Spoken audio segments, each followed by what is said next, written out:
spend a little more time thinking about what you want and a little less time about what is. You see, most people, you're going to like this. We have not said this in this way before. Most people contour and arrive at their expectation based upon what they are observing. What is has most of their attention, so what is slow to change. And most people come to expect what is, and it's logical, isn't it? You notice it, you collect the data about it, you offer a vibration about it, so it manifests, so you notice it, so it manifests, so you notice it, so it manifests.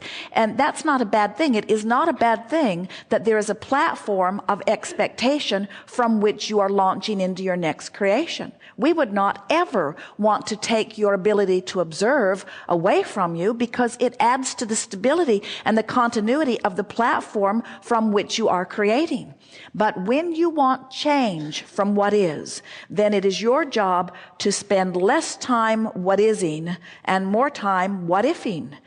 Less time observing what is, more time imagining what can be, more time remembering something that you like. And that's how you change expectation. This is the new thing that we were talking about. Expectation can only be changed when you merge together the platform from where you are with something that you want that is beyond it. Most people are really more regurgitators of life than anything else. Even the medical and the scientific communities move very slowly because they're so busy collecting data about what is that they fill their thought processes full of what is, and they substantiate their expectation about what is. So what could be is very slow to morph, you see, but it does not need to be. It can change much more rapidly than it does. So really the answer is think more about where you're going and less about where you are. That really is. Spend more time noticing what is. Get inside your head. Get in your imagination. Step back from the details of where you are.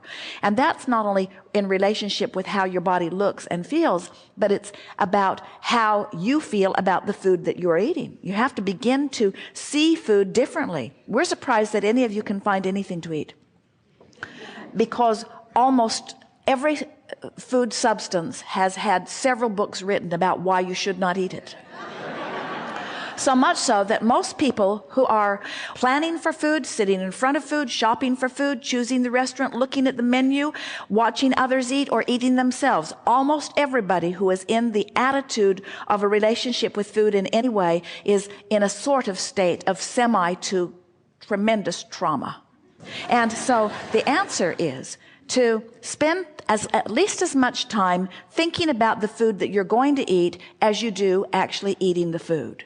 And during the time that you're thinking about the food that you're going to eat, work on imagining it to be as you want it to be in relationship to your body, so that you just gently morph your expectation into a new place.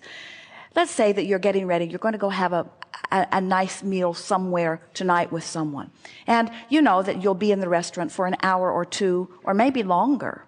And so in anticipation of going there, imagine how you will feel while you are there. Imagine feeling satisfied at the place you've chosen to be. Imagine feeling satisfied at the wonderful people who have culminated to prepare your food and serve it to you. Imagine the fun you will have with those that you will exchange your words and fun. And then turn your attention to the food that you will eat and begin anticipating in advance what good choices you will make. Step back from it in a more general way and think about how delightful this experience is going to be. And then think about your body, this intelligent body of trillions of cells, each of which know exactly what to do, and compliment them sort of collectively for their ability to maintain the continuity of your body. And speak to them lovingly, saying to them, I know you know what to do, and I always think of you as I am choosing the food that I'm eating. And I know that you have the ability to deal with whatever it is that I give you, and that you have the ability to utilize the energy from it and give me feelings of energy and movement and flexibility, that you have the ability to add to my well-being. I feel appreciation for the cells of my body and for the food that I'm eating and for those who prepare it. And I'm so looking forward to this time.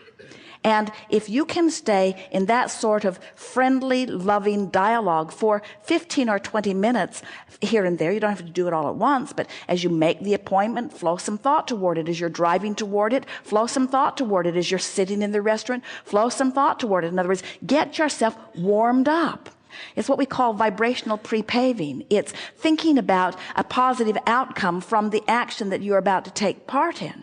And so what happens to most is you do the opposite of warming up relative to so many things. When you go into a run all full of dread and resistance, when you are sort of not loose and limber, but you use your willpower to force yourself forward, you stretch your muscles beyond because you have not warmed them up, so to speak. And most of you are trying to get so much leverage out of your action, and you don't do any warm-up of your environment by thinking about what you want. You don't get your juices flowing, so to speak. You don't prepare your body. You don't bring yourself into alignment. And so it's like only a scanty part of the cooperative cells come to the party, and they do their best to compensate with what you've got going on, but you haven't opened the links of alignment unless you've done your anticipating, your sort of vibrational warm-up or pre-pave. And that's what you're talking about here. That's why I don't like exercise. I don't do the warm-up. But you see, if you would think of the warm-up as a vibrational thing, once you begin to get a sense of the leverage in energy alignment, then you will discover there is so much more power. One who's connected to the stream is more powerful than a million who are not. There is so much leverage in this vibrational warm-up, in this vibrational alignment, in this readying yourself. And all that means you can tell when you've warmed up. Let's say that you've been dreading it. Well, don't do anything in an attitude of dread. At least get to a place of sort of kind of wanting. In other words, bring yourself at least into hoping or some semblance of positive expectation before you proceed forward. So it's a vibrational warm-up that you're doing.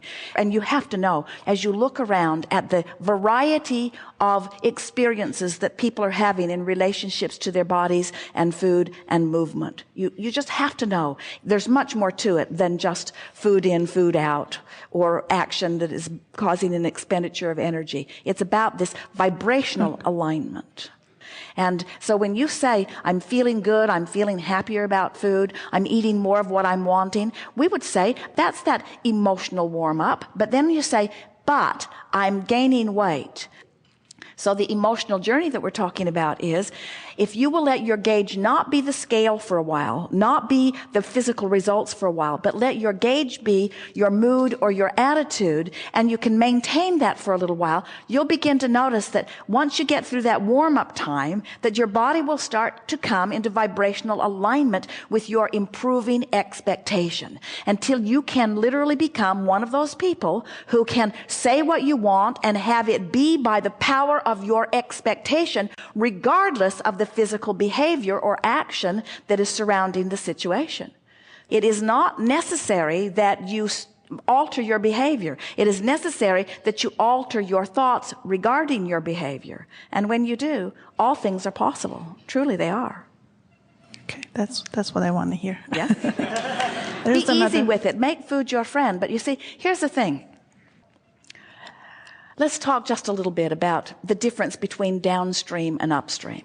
So you tell us if these statements that we're about to give you feel downstream or upstream. And we're going to extract them from you, so we'll contour them to how you're feeling about all of this.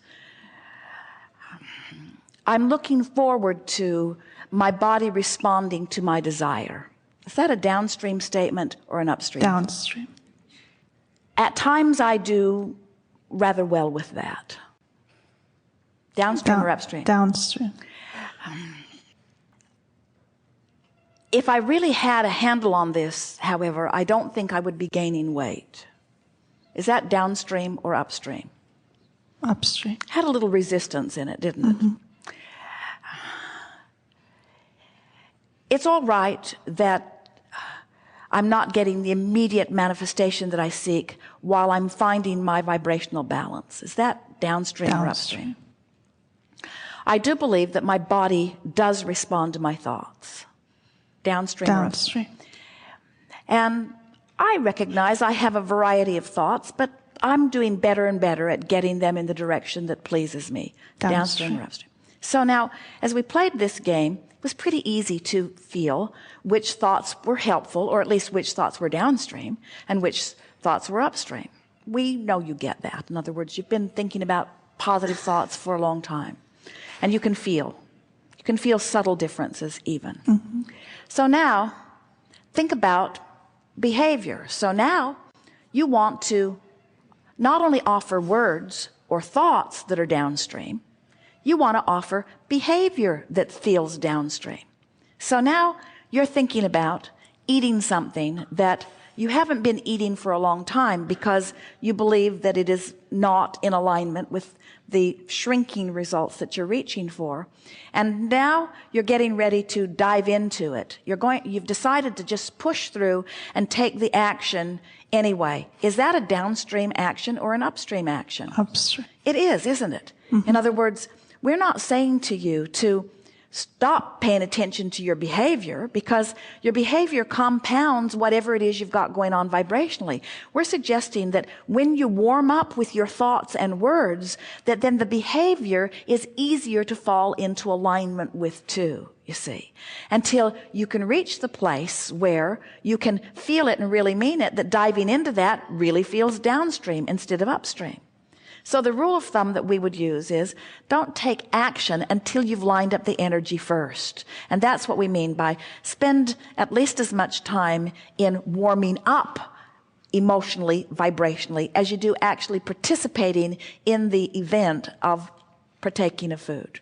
And as you begin doing that, you'll get your warm-up done, you'll get your energy lined up, you'll be flowing downstream. And when you're flowing downstream vibrationally, the behavior that used to feel upstream will stop feeling so upstream. And when the behavior that used to feel upstream feels downstream, now the whole of you is in alignment, and that's what that good flowing, fast-moving metabolism is about. In other words, contradictory, I want it, but I want it, but I want it, but, is a body that isn't functioning in the way you really want it to be.